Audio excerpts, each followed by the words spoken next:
Bismillahirrahmanirrahim. Lecture of Chemistry for 9th class. Today we will start chapter number 3, that is periodic table and periodicity of properties.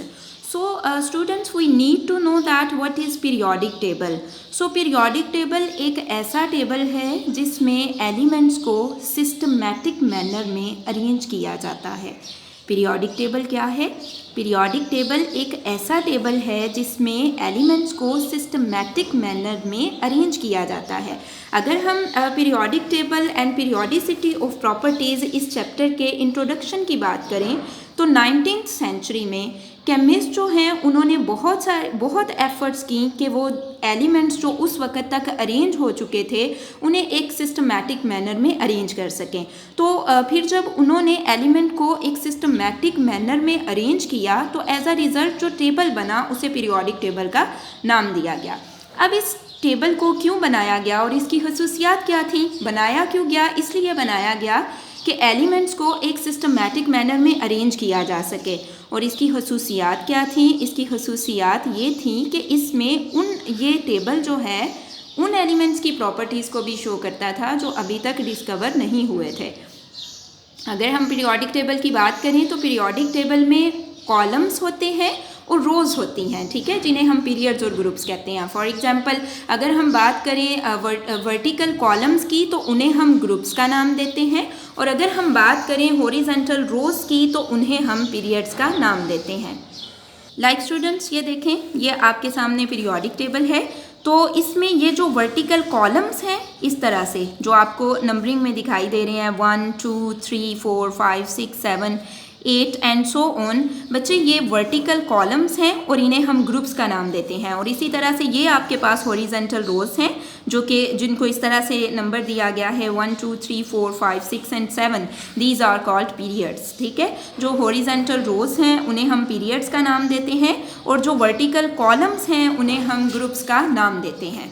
अब अगर हम periodic table की बात करें तो जब इसकी डिस्कवरी हुई तो इसका फ़ायदा क्या था? इसका ये फ़ायदा था कि इंडिविजुअली बहुत सारे एलिमेंट्स की स्टडी करने की बजाय जस्ट कुछ फ्यू ग्रुप्स जो हैं उनमें जो एलिमेंट्स मौजूद थे उनकी स्टडी कर ली जाती थी. ठीक है, यानी बहुत सारे एलिमेंट्स की इंडिविजुअली स्टडी करने के बजाय कुछ ग्रुप्स जो थे उनमें जो एलिमेंट्स प्रेजेंट थे हम उनकी स्टडी कर लेते थे. लाइक अगर हम कहें ग्रुप 1 में हमारे पास सपोज 5 एलिमेंट्स थे तो हमने क्या किया, हमने जस्ट एक ग्रुप की स्टडी कर ली तो उन 5 एलिमेंट्स की स्टडी हो गई. ठीक है, so the next will be Dobrinner's triad. Now we need to know that what is Dobrinner triad? A German chemist Dobrinner observed relationship between atomic masses of several groups of 3 elements called triads. अब ये जो Dobrinner triad है basically ये क्या है कि एक chemist था, जर्मन केमिस्ट था Dobrinner. उसने क्या किया था, उसने अटोमिक मैसेज जो हैं सेवरल एलिमेंट्स ऑफ 3 एलिमेंट्स, यानी उसने 3 एलिमेंट्स के जो अटोमिक मैसेज हैं उनको स्टडी किया था. और उसने ये कहा था कि जो सेंट्रल एलिमेंट होता है ना उसका अटोमिक मैस फर्स्ट और थर्ड के अटोमिक मैस का एवरेज होता है. फॉर एग्जांपल अगर हम इसको इस तरह से करें, नाउ स्टूडेंट्स आपके पास यहाँ पे कैल्शियम है, स्ट्रोंशियम है और बेरियम है. कैल्शियम का जो एटॉमिक मैस है वो है 40. कैल्शियम का एटॉमिक मैस कितना है? 40. कैल्शियम का एटॉमिक मैस 40 है. और जो आपके पास बेरियम है उसका एटॉमिक मैस है 137. ठीक है, और हम क्या करना चाह रहे हैं, हम स्ट्रोंशियम का एटॉमिक मैस जो है वो फाइंड आउट करना चाह रहे हैं. तो इसको हम 2 पे डिवाइड करते हैं तो ये हमारे पास जब हम इसको 2 पे डिवाइड करेंगे ये हमारे पास आ जाएगा 177 डिवाइडेड बाय 2. तो इसका आंसर आपके पास आ जाएगा 88.5. ठीक है, इसका आंसर आपके पास 88.5 आ जाएगा. और स्टूडेंट्स ये स्ट्रोंशियम का एटॉमिक मैस है. ये किसका एटॉमिक मैस है? स्ट्रोंशियम का एटॉमिक मैस है.